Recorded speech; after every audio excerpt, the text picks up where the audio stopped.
Hello student, welcome to Ujjwal law classes. आज मैं आपको निर्धन व्यक्ति द्वारा वाद किस प्रकार से संस्थित किया जाता है और विधि की दृष्टि में निर्धन व्यक्ति कौन होता है उसके बारे में बताऊंगा। सामान्यतः सिविल वाद दाखिल करने के लिए कोर्ट फीस देय होती है। बिना कोर्ट फीस के कोई सिविल सूट जो है संस्थित नहीं किया जाता, लेकिन विधि में ऐसे व्यक्तियों को सुविधा प्रदान की गई है, कोर्ट फीस से छूट प्रदान की गई है, जो कि निर्धनता के कारण जो है कोर्ट फीस देने में अक्षम होते हैं। तो वे कौन व्यक्ति हैं, किस प्रकार से हैं, उसके बारे में ऑर्डर 33 के रूल 1 में बताया गया है। रूल 1 में 3 स्पष्टीकरण जोड़ दिए गए। पहले स्पष्टीकरण में 2 खंडों में विभाजित किया गया है, जिसमें यह बताया गया है कि निर्धन व्यक्ति द्वारा वाद जो है लाया जा सकता है, वे कौन है कौन नहीं। अगर किसी व्यक्ति के पास वाद संस्थित करने के लिए और वाद में जो कोर्ट फीस दी है उसके पर्याप्त साधन नहीं है, नंबर 1। नंबर 2, उसके पास जो है ऐसी संपत्ति है जो कुल मिलाकर 1000 रुपये से अधिक की नहीं है, और इन दोनों बातों में उन चीज़ों को छोड़ दिया जाएगा जो डिग्री के निष्पादन में छूट प्राप्त संपत्ति है, जैसे कि सेक्शन 60 के प्रोविजन में दी गई है। और वाद की विषय वस्तु, इनको छोड़कर दोनों चीज़ों को, यानी कि डिग्री के निष्पादन में छूट प्राप्त संपत्ति और वाद की विषय वस्तु को छोड़कर उसके पास पर्याप्त साधन नहीं है कि वह कोर्ट फीस अदा कर सके। दूसरा, कि उसके पास जो संपत्ति है उसका मूल्य 1000 रुपये से अधिक नहीं है। यह संपत्ति जंगम या अस्थावर दोनों प्रकार की संपत्ति सम्मिलित की जाती है। यह स्पष्टीकरण 1 और 2 में दोनों बताया गया है। अब व्यक्ति शब्द का संबंध जो है यहाँ प्राकृतिक व्यक्ति से ही नहीं है, यहाँ विधिक व्यक्ति से भी इसका संबंध है। यानी कि कोई कंपनी, संगम या निकाय या समिति, चाहे वो पंजीकृत हो या न हो, वो भी ऑर्डर 33 रूल 1 के अंतर्गत जो निर्धन व्यक्ति के रूप में अगर रिक्वायरमेंट स्पष्टीकरण के 1 के अंतर्गत पूरी करती है तो भी जो है यहाँ पर छूट प्राप्त कर सकती है। अब दूसरी बात आती है कि यहाँ पर जो है कैसे वाद संस्थित किया जाएगा। पहले वाद संस्थित नहीं किया जाता, पहले यहाँ पर आवेदन पत्र दिया जाता है कोर्ट में। आवेदन पत्र दिया जाएगा, ठीक है जी। और वर्ष कौन सा है, इस प्रकार से 2024 कर दिया। यहां पर आवेदन पत्र में वादी ने अपनी सभी जो जंगम है, जंगम संपत्ति और अस्थावर संपत्ति, उसके ब्यौरे देने होते हैं कि मेरे पास ये संपत्ति इस प्रकार से है। आवेदन पत्र जो है न्यायालय में संस्थित किया जाएगा और वहां का मुख्य लिपिक जो है इस पर्सन की जांच करेगा कि आवेदक ने जो यहाँ आवेदन दिया है उसमें जो है उसके पास जो है पर्याप्त साधन है या नहीं है, निर्धन व्यक्ति है या नहीं है, उसके बारे में सब जांच की जाएगी यहाँ पर। और आवेदन पत्र जो है यहाँ वाद पत्र की तरह ही सत्यापित होता है। क्या वाद कारण है वाद का, आदि आदि जो वाद में रिक्वायरमेंट होती है वो सभी जो है आवेदन पत्र में क्या नाम जो है इंक्लूड होनी आवश्यक है। जांच करता है, जांच करने के पश्चात जो है अगर वो पाता है कि हाँ ठीक है तो चलता रहेगा। ऑर्डर 33 रूल 5 में कुछ ऐसी बातें दी गई हैं जिसके अंतर्गत जो उसका आवेदन पत्र निरस्त हो सकता है। वे महत्वपूर्ण चीज है जिनके अंतर्गत उसका आवेदन पत्र जो है निरस्त किया जाता है। ये चीज है कि जहां नियम 2 और 3 के अंतर्गत जो आवेदन पत्र संस्थित किया जाता है, अपनी संपत्ति का ब्यौरा देता है, वो जो है उसने जो है सही रूप से उपस्थित नहीं किया कोर्ट के समक्ष। नंबर 2, अगर वह निर्धन व्यक्ति नहीं है तब भी उसका आवेदन पत्र निरस्त कर दिया जाएगा। अगर उसने निर्धन व्यक्ति के रूप में वाद लाने के लिए आवेदन पत्र से 2 महीने के अंदर अपनी संपत्ति को डिस्पोज ऑफ कर दिया है, बेच दिया है, तो वहां भी वह वाद नहीं ला सकता। लेकिन इसमें एक चीज है कि अगर उस संपत्ति को भी इंक्लूड कर लिया जाए तब भी वह जो है निर्धन व्यक्ति है, फिर उसका वाद आवेदन पत्र निरस्त नहीं किया जाएगा। जहां की वाद हेतु की दर्शित नहीं होता, कोजोपेक्शन ही नहीं है, वहां भी उसका आवेदन पत्र निरस्त कर दिया जाएगा। जहां की उसने किसी अन्य व्यक्ति के साथ जो है उस संपत्ति के बारे में, विवादित संपत्ति के बारे में कोई करार कर लिया है, तब भी वह आवेदन पत्र निरस्त कर दिया जाएगा। और जहां की वाद यानी कि आवेदन पत्र किसी विधि द्वारा वर्जित है, तब भी उसका आवेदन पत्र निरस्त कर दिया जाएगा। और लास्ट है, अगर उसने जो उस संपत्ति के बारे में या वाद आवेदन के बारे में वित्त पोषण सिंपैथी किसी अन्य व्यक्ति से कर ली है, तब भी उसका आवेदन पत्र निरस्त कर दिया जाता है। अगर वह आवेदन पत्र यहां निरस्त नहीं किया गया तो आदेश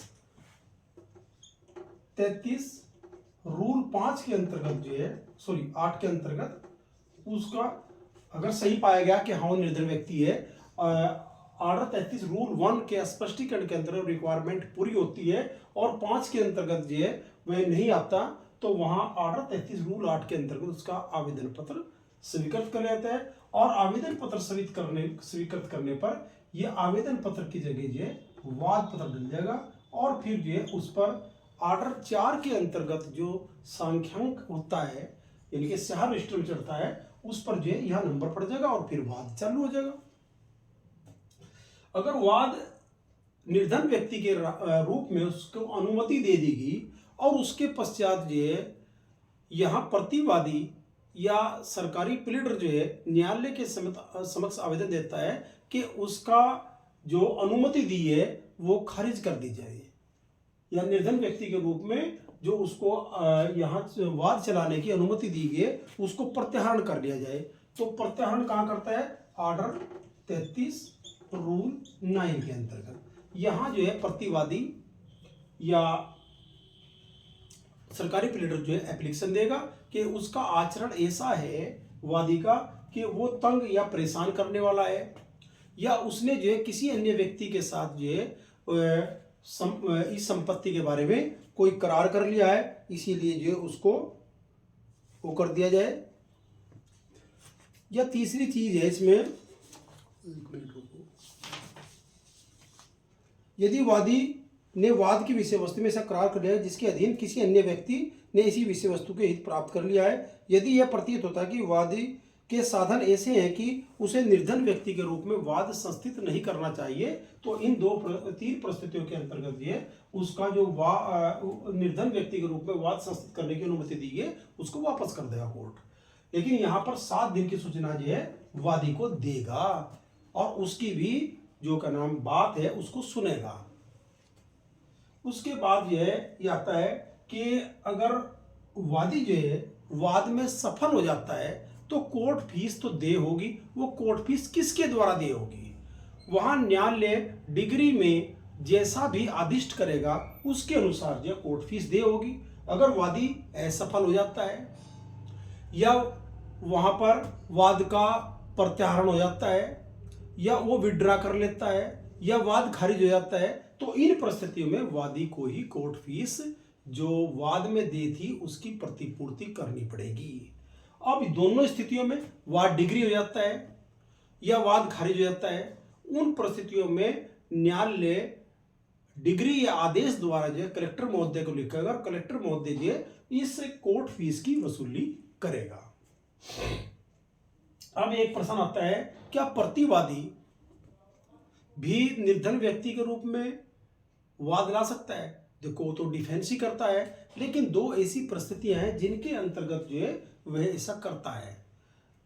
जबकि क्रॉस काउंटर क्लेम करता है या मुजरे का दावा करता है तो उस समय वह ऐसा करता है। ऑर्डर 33 रूल 17 के अंतर्गत जो है अगर डिफेंडेंट यहां पर काउंटर क्लेम कर रहा या मुजरे का दावा कर रहा, क्योंकि उसमें भी कोर्ट फीस दे होती है, तो वहां पर जो उसका फायदा उठा सकता है ऑर्डर 33 के अंतर्गत। निःशुल्क विधिक सहायता का जो प्रावधान किया गया है वो ऑर्डर 33 रूल 18 में किया गया है, क्योंकि यहाँ पर न्यायालय ऑर्डर 33 रूल 1 के अंतर्गत जो कोर्ट फीस से छूट देता है, केवल कोर्ट फीस न्यायालय में देने से वकील निःशुल्क नहीं मिलता यहाँ पर, तो निःशुल्क वकील के बारे में भी यहाँ पर प्लीडर के बारे में प्रावधान ऑर्डर 33 रूल 18 के अंतर्गत कर दिया गया है।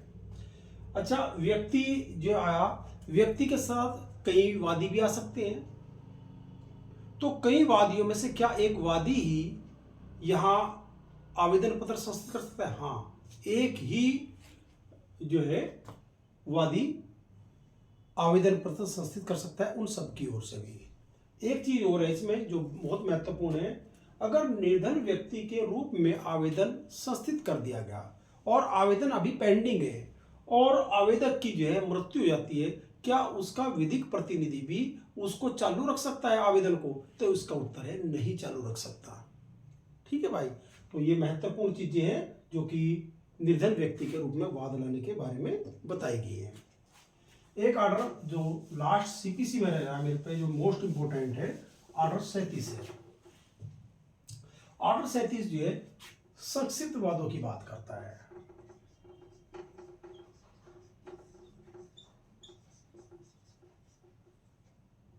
वाद समरी सूट होते हैं। समरी सूट सुनने की अधिकारता किसको है, किन मामलों में समरी सूट दाखिल किए जा सकते हैं और क्या क्या उसके बारे में प्रक्रिया है, उसके में इन शॉर्ट में मैं आपसे बताऊंगा। ऑर्डर 37 में जो वाद सुनने की प्रक्रिया है वे केवल यही न्यायालय सुन सकते हैं और नहीं सुन सकते।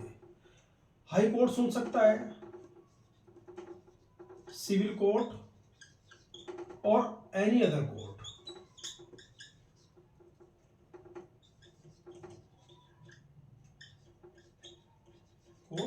जो इम्पावर्ड बाय हाई कोर्ट, केवल वही सुन सकते हैं। हाई कोर्ट जो है एनी अदर कोर्ट्स में जो है इम्पावर्ड कर सकता है किसी अन्य कोर्ट को भी समरी ट्रायल सुनने के लिए। किन मामलों में होती है? मामले ऐसे हैं जो वचन पत्र, विनिमय पत्र, हुंडी या अन्य ऋण है या उधार धन है। इन मामलों में ही क्या नाम समरी ट्रायल सुने जाते हैं। वे चाहे लिखित में हो चाहे अलिखित में हो, उनमें सुन सकता है ट्रायल। अब इसके लिए कोर्ट में जैसे ही हम संक्षिप्त वाद संस्थित करेंगे तो हमने जो है यहाँ पर ऑर्डर 37 सिविल प्रक्रिया संहिता 1908 के अंतर्गत जो हम ये वाद संस्थित कर रहे इस बात को मेंशन करना पड़ेगा, और केवल इन अनुतोषों के लिए ही हम जो है वाद संस्थित कर रहे हैं, इससे अलावा हमारा कोई मतलब नहीं है। ये भी बात जो है अपनी प्लेंट में लिखनी पड़ेगी। उसके बाद जो है समन जाता है प्रतिवादी पर। प्रतिवादी पर जो समन जाएगा वो पृष्ठि यानी कि अपेंडिक्स ख के प्रारूप संख्या 4 के अंतर्गत आता है। पहला समन, पहले समन प्रतिवादी पर चलेगा। प्रतिवादी जो न्यायालय में उपस्थित हुआ और न्यायालय में उपस्थित होने के पश्चात जो उसने अपना प्रतिवाद किया और प्रतिवाद से न्यायालय संतुष्ट है। अभी लिखित में नहीं किया, केवल न्यायालय के समक्ष हाजिर हुआ, इतना है। जब जैसे ही वो न्यायालय के समक्ष हाजिर होता है तो वादी को या प्लीडर को, उसके प्लीडर को जो है सूचना दी जाएगी न्यायालय द्वारा। अगर उसका डिफेंस मजबूत है तो वहां पर जो है एक समन और दूसरा समन भेजा जाता है। समन यहां प्रारूप संख्या 4A के अंतर्गत ये उसको भेजा जाता है और उसमें आके जो है वो अपना WS फाइल करता है, रिटन स्टेटमेंट फाइल करता है और वो दिखाता है कि मुझ पर जो है ये रकम वाजिब है या नहीं है, या मैं लाइबल हूँ या नहीं हूँ, किस प्रकार से हूँ और क्या वो अपने डिफेंस करता है उसके बारे में होता है। अगर वो यहाँ नहीं आता, मान लो पहला समन 4A के अंतर्गत 4 के अंतर्गत गया और प्रारूप संख्या 4A के अंदर दूसरा समन गया और वो नहीं आता तो उसके विरुद्ध एक्स पार्टी डिग्री हो जाती है और डिग्री जो है इस प्रकार से उसका निष्पादन होता है। किसी कारण से अगर वो नहीं आ पाया तो यहाँ पर जो है ऑर्डर 37 रूल 4 के अंतर्गत बाद में आता है और न्यायालय के समक्ष विशेष कारण प्रदर्शित करता है कि मैं क्यों निश्चित तिथि पर यहाँ नहीं आ पाया था, मुझ पर समन की तामील हुई थी या नहीं हुई थी। अगर विशेष परिस्थितियों को न्यायालय के समक्ष प्रूव कर देता है तो न्यायालय उसको जो है दोबारा से अनुमति भी दे सकता है। तो धन्यवाद। इतना ही सीपीसी जो है कंप्लीट हुई और अब मैं जो है भारतीय न्याय संहिता कल से शुरू करूँगा। धन्यवाद।